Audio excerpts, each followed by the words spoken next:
ఓం శ్రీకృష్ణ పరమాత్మనే నమః. శ్రీమద్భగవద్గీత అతః ద్వితీయోధ్యాయః సాంఖ్యయోగః. 25వ శ్లోకం.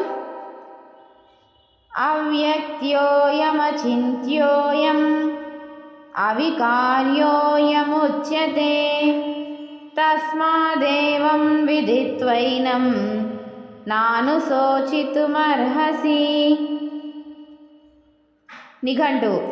అయం ఇది ఈ ఆత్మ, అవ్యక్త వ్యక్తము కానిది అంటే ఇంద్రియగోచరము కానిది, అయం ఇది అచింత్య మనస్సునకును అందనిది, అయం ఇది అవికార్య వికారములు లేనిది, ఉచ్యతే అని చెప్పబడుతున్నది. తస్మాత్ అందువలన ఓ అర్జున, ఏనం దీనిని ఈ ఆత్మను, ఏవం ఈ రీతిగా అంటే ఇంతవరకును తెలుపబడినట్లుగా, విదిత్వా ఎరింగి, అనిశోచితం శోకించుటకు, నా అర్హసి అర్హుడవు కావు అనగా శోకించుటకు ఉచితము కాదు. భావం చూస్తే ఈ ఆత్మ అవ్యక్తమైనదని, ఇంద్రియగోచరము కానిది అంటే అచింత్యము, మనస్సునకును అందనిది అని, వికారములు లేనిది అని దీనిని గూర్చి ఇట్లు తెలుసుకొనుము. కనుక ఓ అర్జున, నీవు దీనికై శోకింపదగదు అని పరమాత్మ అర్జునుల వారితో, అవిద్యయే దుఃఖానికి మూలం, నేను ఇంతవరకు చెప్పిన లక్షణాలు మరియు ఈ శ్లోకంలో చెప్పిన లక్షణాలను మననం చేసుకో. ఆత్మ యొక్క వాస్తవిక తత్వానికి ఎరింగినచో నీవు దుఃఖించవలసిన ఆవశ్యకత లేనే లేదు అని చెప్పి, ఆత్మ అనగా అమృత స్వరూపమని, జ్ఞాన స్వరూపమని, మరణరహితము అని, ఆత్మ ఎవరిని చంపదు, ఎవరి చేతను చంపబడినది కాదు, నిత్యము సద్రూపము, ఆత్మ హననక్రియకు విషయము కానందున చింతించవలసిన పని లేదు అని మన పరమాత్మ సెలవిచ్చారు.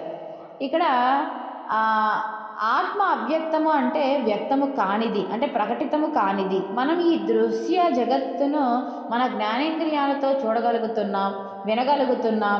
శబ్ద స్పర్శ రూప రస గంధాదుల ద్వారా బాహ్య వస్తువులను గుర్తించగలుగుతున్నాం, ప్రత్యక్ష ప్రమాణాలతో తెలుసుకోగలుగుతున్నాం. ఈ ప్రపంచం ఇంద్రియగోచరం కానీ ఆత్మ ఇంద్రియగోచరం కానిది, ఇంద్రియాతీతమైనది. ఆత్మ పాంచభౌతికమైన వస్తువు కాదు. నేత్రాద్రీంద్రియాల ద్వారా తెలుసుకునేందుకు ఈ ఇంద్రియాలు వాని వెనుకనున్న మనస్సు కేవలం జడాలే. ఆత్మయే చైతన్య శక్తి వల్లనే అవి తమ తమ నిర్దిష్ట కార్యముల యందు ప్రవర్తించగలుగుచున్నవి. కనుక ఆత్మ అవ్యక్తము అని తెలపడం జరిగింది. ఆత్మను వర్ణించేందుకు మాటలు చాలవు, అది అనిర్వచనీయం. మనస్సు ఆత్మను గ్రహించలేక వెనుదిరుగుతుంది. వర్ణించేందుకు వాక్కును సైతం శక్తి చాలదు. ఆత్మకు అనాసివో అప్రమేయస్య అని 18వ శ్లోకంలో చెప్పడం జరిగింది. ఆత్మ ప్రత్యక్ష అనుమాన శబ్ద ప్రమాణాలకు ఉండేది కాదు. అందుచేత మనస్సు చేత ఊహించేందుకు అలవి కానిది. సామాన్యంగా మనస్సు కోరికలకు అందే జన్మస్థానం, సంకల్ప వికల్పాలకు నిలయమైనది. అందుచేత విషయాసక్తమైన మనస్సు దోషాలకు మాలిన్యాలకు స్థావరము. అటువంటి మనస్సు ఆత్మను గ్రహించజాలదు, దానిని చేరజాలదు.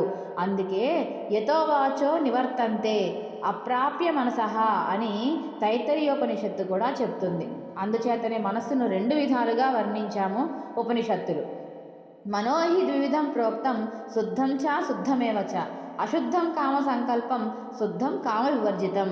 మనస్సు పరిశుద్ధమని అపరిశుద్ధమని 2 విధాలుగా కామ సంకల్పాలతో కూడుకున్నది, అపరిశుద్ధమైనది. అలాగే అంతఃకరణం అనగా ఆ నిర్మలమైన బుద్ధి, దీని ద్వారా ఆత్మను గ్రహించవచ్చు అని తెలుసుకోవచ్చు. కానీ అపరిశుద్ధ మనస్సు కామ సంకల్పాలతో కూడి ఉన్న మనస్సు ద్వారా ఆత్మను గ్రహించలేం.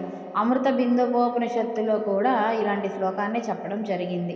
పరిశుద్ధము సుసంస్కృతమైన మనస్సు మోక్షానికి కారణం కాగా, అపరిశుద్ధమైన మనస్సు బంధానికి కారణం కాగలదు. అందుచేత మనస్సు ఈ ప్రపంచాన్ని మాత్రమే దర్శించగలదు, ఆత్మను దర్శించలేదు. కానీ ఆత్మ మనస్సును గ్రహించగలదు. ఆత్మ యొక్క గొప్పదనాన్ని ఇంకా చెబుతూ జై శ్రీకృష్ణ పరమాత్మునికి జై. కృష్ణార్పణం.